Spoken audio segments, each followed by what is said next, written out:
మాజీ ఎమ్మెల్యే కొడాలి నాని ప్రధాన అనుచరుడు కాళీని నిన్న పోలీసులు అరెస్ట్ చేశారు. నిన్న అస్సాంలో అతన్ని అరెస్టు చేయగా గుడివాడ తీసుకువచ్చారు. ఉదయం వైద్య పరీక్షల నిమిత్తం గుడివాడ ఏరియా ఆసుపత్రికి తరలించారు.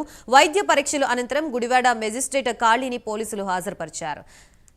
టీడీపీ ఆఫీస్పై దాడి కేసులో ఇప్పటికే 13 మంది నిందితులు నెల్లూరు జైల్లో ఉన్నారు.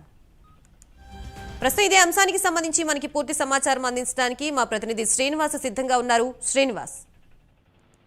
గాయత్రి, ఇదైతే కృష్ణా జిల్లా గుడివాడ మాజీ ఎమ్మెల్యే రాయి వెంకటేశ్వరరావు సంబంధించిన ఒక దుకాణం పైన కూడా గతంలో స్థానిక వైసీపీ నేత మాజీ మంత్రి కొడాలి నానికి చెందిన కొందరు అతని అనుచరులు కూడా అతని దుకాణం పైన కూడా దానం చేసి వీరంగం సృష్టించారు. ఈ నేపథ్యంలో దీనిపైన కూడా ఇప్పటికే గుడివాడ పోలీసులు కేసులు నమోదు చేసి దర్యాప్తు ప్రారంభించారు. ఇప్పటికే ఈ కేసుకు సంబంధించి కూడా దాదాపు 13 మంది నిందితులు కూడా పోలీసులు అరెస్ట్ చేసి వాళ్ళని రిమాండ్ తరలించారు. ప్రస్తుతం వాళ్ళంతా 13 మంది కూడా నెల్లూరు జైల్లో ఉన్నారు. అయితే ఈ కేసులో తాజాగా చేసుకుంటే కొడాలి నాని ముఖ్య అనుచరుడుగా కొనసాగుతున్న కాళీ అనే వ్యక్తి కూడా ఈ కేసులో నిందితుడిగా ఉన్నాడు. అతన్ని నిన్న పోలీసులు అతను ఈ కేసు జరిగిన పక్షం పోలీసులు దొరకకుండా కూడా పారిపోయాడు. అయితే అతను అస్సాంలో ఉన్నట్టు కూడా పోలీసులు గుర్తించారు. నిన్నటి రోజు అతన్ని కాళీని పోలీసులు ప్రత్యేక పోలీసు బృందాలు కూడా అక్కడ అస్సాం నుంచి కూడా అరెస్ట్ చేసి అతన్ని ఇక్కడికి నిన్న గుడివాడ తీసుకొచ్చారు. అయితే గుడివాడలో ఈ రోజు అతనికి వైద్య పరీక్షలు ప్రభుత్వ వైద్యశాలలో కూడా వైద్య పరీక్షలు నిర్వహించాక కొద్దిసేపు తర్వాత కూడా అతన్ని